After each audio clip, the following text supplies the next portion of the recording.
We're back on Hockey Prospect Radio and partnered with ECAC Hockey, the leaders in hockey on and off the ice. Learn more at ecachockey.com. We're happy to have on the women's coach for the Colgate Raiders and Stefan Decosse. Stefan, thank you very much for coming on the show. Appreciate it.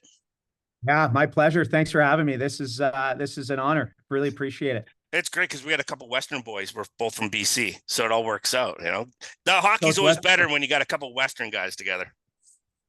Couldn't agree more. But I'm a Vancouver guy, so it's we get a bit of a rough ride with the other Western Canadians, but that's all right. Well, that's because you're a little bit soft, but that's okay. You're still Western. You got some Western toughness in you, so it's all good. So let's talk about you had a pretty good weekend. You had a tough matchup against University of Minnesota Duluth. That's an excellent program. They do a great job of recruiting. They always play a tough game. And talk a little bit about what that win did for you guys on the weekend, winning 3-2 and kind of setting the tone for the rest of the season. Absolutely. I appreciate you asking. It was a big weekend for us, home opener weekend. Like you said, a great program in Duluth. They're well coached, they're organized, they're a veteran group. And so, you want to end up with 2 wins, but to get that split in the fashion in which we did was certainly great for our group here as we start to hit our stride. Friday night, we're in the third period. We're up a goal. That's the second game in a row where we have a lead in the third, and we aren't able to close it. And we find ourselves in a similar position the Saturday in the third period. And just a great effort from our group to collectively decide what they want, go and get it, play the right way in the third, and come out with that win. So, it's early in the year. You want to have those tests. You want to play those teams that are robust, physical, experienced. It's in those games that you learn a lot about yourself. And that's what we're interested in right now. We want to learn about ourselves and see where we need to go to be where we want to be in March. So big weekend and another big weekend coming up ahead here. Do you find those lessons are great for the women on your team to help them understand and build that emotional, mental grit? I think sometimes people don't appreciate how mentally tough it is for players, particularly in the ECAC. It's rigorous academics. And so that you have to balance that with playing on top of that. And all the women that I've met who have graduated from an ECAC program that are hockey players, they're all formidable, like mentally, emotionally accomplished. And it's almost actually you kind of stand back a little bit. And do these kind of things that happen on the ice help you build your team together and say, these are building blocks for us as we move forward this year? Yeah, absolutely. And to your point, I mean, these women, they're outstanding. They're incredible. They have the ECAC is an incredibly strong league, and they're competing hard on the ice.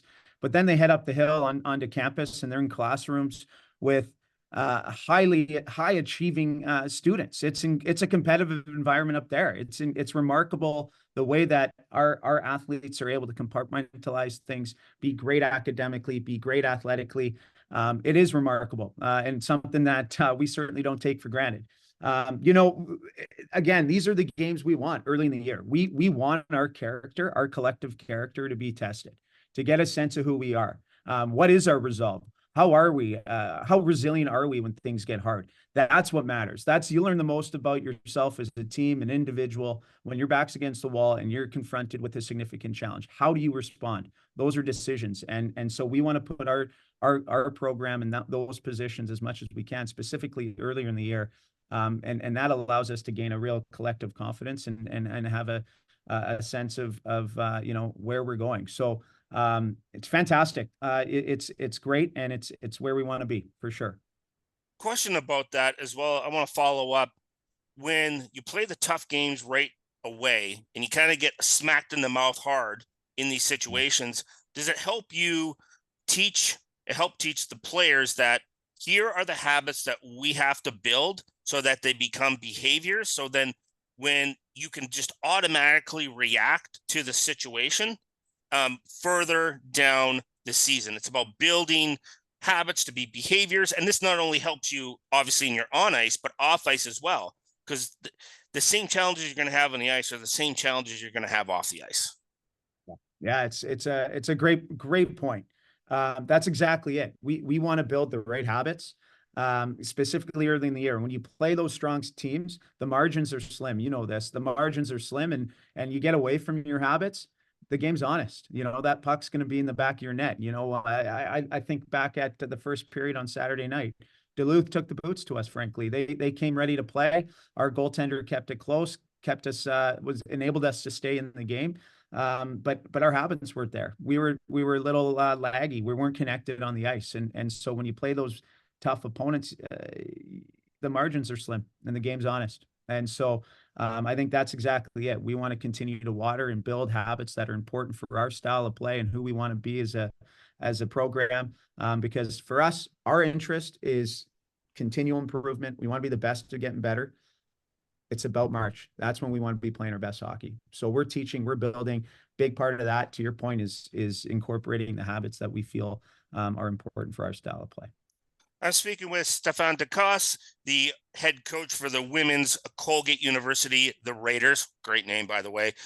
Next week, you have RIT. That's another formidable opponent for you guys. And what are you looking forward to in terms of what your team is going to be able to put on the ice and what you're expecting the resistance from RIT?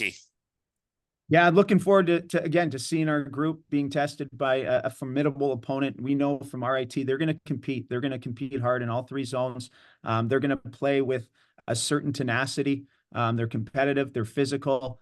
They want to be on top of you. They want to smother you with their collective pressure. So it's great. You know, that's going to be a physical competitive battle for us. On our end, I'm excited to see our team perform and see us to continue to take ground. Again, we want to be the best at getting better. That's what we talk about. That's our primary focus. So I'm looking forward to seeing our team perform and continue to take ground on some concepts and habits that we've been talking about throughout the week leading up to the weekend here against RIT. It's just another great early season test for us. And, you know, we're going to go right at it. Do you find there's an advantage for you as a coach because you're in the ECAC that the academic rigors are so intense that it forces the athlete, whether they like it or not, to be extremely self-disciplined? And do you think that certainly helps you in terms of the teaching lessons you have for them on the ice, that they kind of take some of those lessons from academic and they can apply it over, and you sort of reinforce that? Yeah. I think you hit a nail on the head there. You know, I think, you know, Colgate University, you know, we're really proud of the fact that we're going to play in big games. We're going to provide a world-class athletic experience on the ice. But again, our student athletes are exposed to a world-class academic experience in the classroom here at Colgate. And so that's not necessarily for everybody, but for those that it's for, they thrive, and they're incredibly impressive. And I think it does help them compartmentalize things. And it's uncommon. What they're able to do is uncommon, and it's super impressive. You know, it's such a privilege and pleasure for myself and our staff here to be able to work with these high caliber people and athletes. And so no, I take a step back, and I certainly, it's not lost on us. It's remarkable. Well, Coach, thank you very much for coming on the show. Really appreciate the insight. Good luck against RIT this weekend and throughout the season. And certainly like we'll touch base and see each other down at the rink. Yeah, I look forward to it, Shane. Thanks so much for your time and shining a light on our great game. It's incredibly appreciated, the work that you do to get eyes and ears dialed into the incredible work that these young women do. It's fantastic. Thank you. Good to have a Western guy as an ally here. We need them all in Central New York. I'll tell you that much. So take care, and all the best. We're going to take a short break on Hockey Prospect Radio. Stay tuned. We'll be back right after this.